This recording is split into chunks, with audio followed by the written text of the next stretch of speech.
இன்னும் முழுசா 1 மந்த் இருக்கு. கரெக்ட்டா 35 வீக் எண்டாச்சு தம்பி பொறந்துட்டாங்க. எனக்கு வந்து பையன் தான் பொறந்திருக்கான்.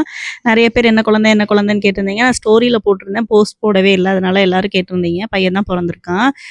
தம்பி பொறந்த அன்னைக்கு நைட் எடுத்த வீடியோ தான் இது. நைட்டு ஃபுல்லா அந்த மாரி பாட்டு போட்டு 2 பேரும் மாத்தி மாத்தி டியூட்டி பார்த்துட்டே இருந்தோம். அம்மா, நானு, மதன் 3 பேர் மட்டும் தான் ஹாஸ்பிட்டல்ல இருந்தோம். தம்பி வந்து ஒரு 1 1/2 நாள் அ கஷ்டப்பட்டு தான் பொறந்தாங்க. நார்மல் டெலிவரி ஆகணும்னு எல்லார்ட்டயும் ப்ரே பண்ணிக்கோங்கன்னு சொல்லியிருந்தேன். அதே மாரி நார்மல் டெலிவரி ஆயிடுச்சு. அந்த 1 1/2 நாள் பட்ட கஷ்டம்லாம் தம்பி ஃபேஸ் பார்க்கும்போது அப்படியே மறந்து போச்சு. பொண்ணு தான் அதிகமா எக்ஸ்பெக்ட் பண்ணேன். வேற வழி இல்ல. பையன் பொறந்துட்டான். இதுவும் இதுவும் கடவுள் குடுத்த இதுதான்னு சொல்லி எடுத்துக்க வேண்டியதுதான். அதுவும் செவ்வாய்க்கிழமையே பொறந்திருக்கு. முருகர் தான் பொறந்திருக்காருன்னு எடுத்துக்க வேண்டியதுதான். செகண்ட் டே தான் தம்பிய குளிக்க வச்சாங்க. குளிக்க வச்சு நம்மள வீட்டுக்கும் டிஸ்சார்ஜ் பண்ணிட்டாங்க. செகண்ட் டேவே நம்ம வந்து தம்பி பொறந்த செகண்ட் டேவே வீட்டுக்கு வந்தாச்சு. மொத நாள் காலையில 10 மணிக்கு தம்பி பொறந்தாங்க. மறுநாள் மதியானமா நம்மள டிஸ்சார்ஜ் பண்ணிட்டாங்க. இனிமேல் வீட்ல எப்படி இருக்கும்ன்றது தெரியல. வீட்டுக்கு போய் பார்த்தா தான் தெரியும். அதே மாதிரி கொஞ்சம் பொத்தி பொத்தி தான் வச்சுக்கணும். 2 சாக்ஸு, 2 க்ளவுஸு அது மாதிரி போட்டு வச்சுக்கணும். பவுடர் மில்க் கொஞ்சம் குடுக்கணும். பிரஸ்ட் ஃபீடிங் கொஞ்சம் பண்ணணும். அது மாதிரி சொல்லியிருக்காங்க. எல்லாமே ஃபாலோ பண்ணிட்டு தான் இருக்கேன்.